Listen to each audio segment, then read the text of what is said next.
Low squad, low gang, what's up? Watch me do my thing. It's your polo partner, Mr. Low. Welcome to my channel and welcome back to my channel to all my loyal subscribers like Gabby and CJ.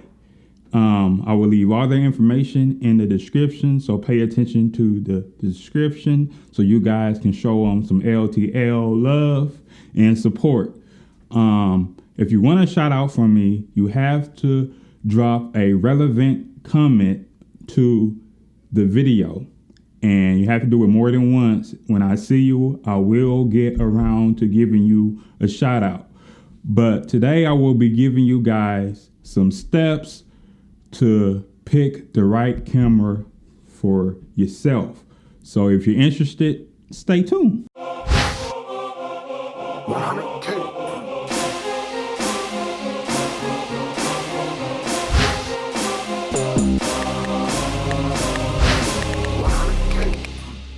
Shout out to Low Squad No Gang. Okay, just a heads up, this isn't the holy grail to picking the right camera for yourself. Some of this information might be relevant to you, some of it might not. You can choose to follow this, you can choose not to follow this method. This method worked for me, and I shared it with others, and it helped them pick out the right camera. So just know that you don't have to follow these steps I put together to pick out the right camera for yourself. So the first thing, I think the most important thing, is to know your budget. If you know your budget, this will like minimize the cameras that you can look at, and you don't want to spend like hours and hours looking at a camera that you cannot afford. That's like wasting time. So you want to know your budget. I don't know about other camera companies, but I know Canon for a fact has a little tab on the left-hand side of their website that you can pull to the price range you're trying to go for it. So you can say if you want to spend $1,000 on a camera, you can slide the knob to $1,000 and it will pull up all those cameras in $1,000 range. So it's very important to know what you can and cannot afford. Like I said, you don't want to spend a lot of time looking at a camera that you cannot afford. So it's very important, and it will narrow your options down, so you won't be all over the place looking at other cameras.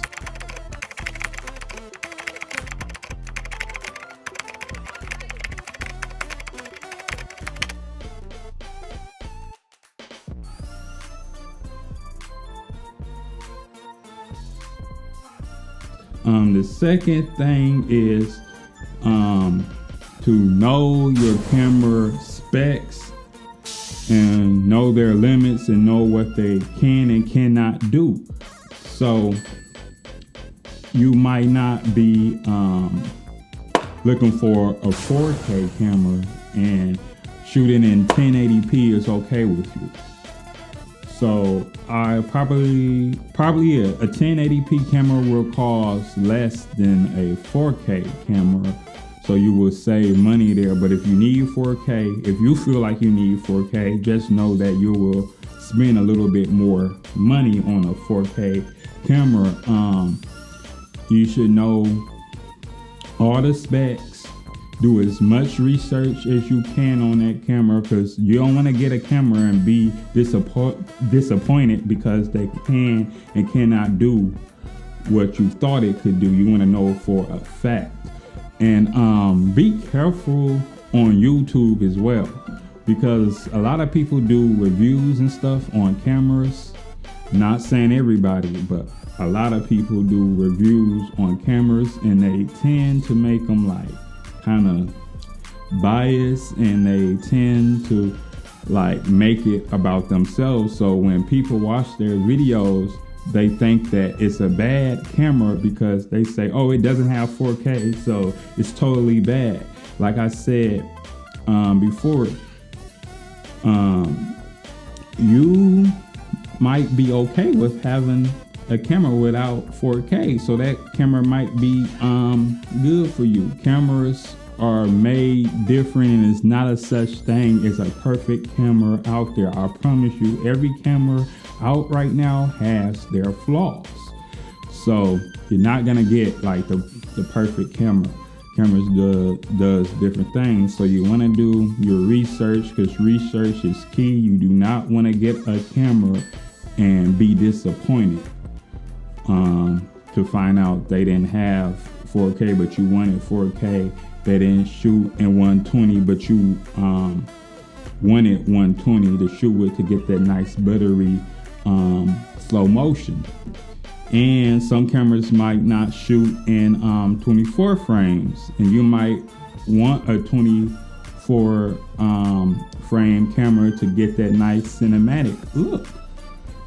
So yeah, just keep in mind, do all the research you can on the camera, and this is what ties into my next point, which is to learn your camera. Now that you have a camera, you did all your research, and I see a lot of people do this mistake. They get the camera and they say, well, the quality is bad. The quality might be bad on the camera because you don't have enough knowledge behind the camera, and you don't know what the camera can and cannot do for you.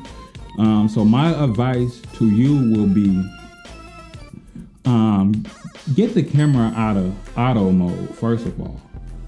Yeah, get the camera out of auto mode. Once you get it out of auto mode, I promise you that camera will, shoot a little bit better. And some cameras don't have great autofocus, so that might affect the way it looks. So you want to do the research. Again, do the research and learn what your camera can and cannot do, and know that there are different cameras out in the market for beginners and advanced shooters. So if you're not into tech really well, you might want to get a beginner's camera. And if you're just planning on getting a camera for YouTube, I think any camera these days will be a good camera for YouTube. And note that if you're gonna be using your camera for other things like videos and cinematic videos and music videos and things of that nature, you might want to look more in depth into the specs of the camera. And it all depends on what are you using the camera for. Is it gonna be a vlogging camera? Is it gonna be a stay-at-home shoot camera? Like, you have to do the research. You probably won't be vlogging with a big camera. You probably want to get a point and shoot like this one. And note that there are different points and shoots out there. This one doesn't have a mic jack, but this was a quick grab for me. I'm okay without it having a mic jack, so that's why I got it. Yeah, I only use this one when I vlog. This isn't like a house camera. This isn't like a stay-at-home camera, so you want to pay attention to that. So yeah, you just the keys are knowing your price, do your research on your camera so you know all the specs, and to get to know your camera, you should know what it can and cannot do from the time you get it. And then you want to take the time out to work with the camera so you can bring the best out of that camera. What's up, my LTL family? I was in the middle of editing this video and I forgot to tell you guys, if you're still having trouble about picking out a camera that's right for you, you can always rent out cameras. All you have to do is Google rent cameras by me or something around that nature, and Google will help you out. And you can always rent out a camera before you buy it if you're not sure that you are purchasing the right camera. And that pretty much wraps up this video. I hope this video helped a lot of people. I hope you guys take some of this knowledge and use it when you are in the market of getting a new camera. So yeah, and don't forget to hit the thumb, make it turn blue, and stay true. Also subscribe to my channel if you aren't subscribed yet. And remember, if you want a shout out from me, you have to be a loyal subscriber and you have to comment something relevant to my videos in the comments so you guys can get a shout out. And I might not get to you right away. Just be patient and keep on commenting something relevant to my videos, and I promise you I will get to you. This your boy, Mr. Low. We signing over and out. Peace.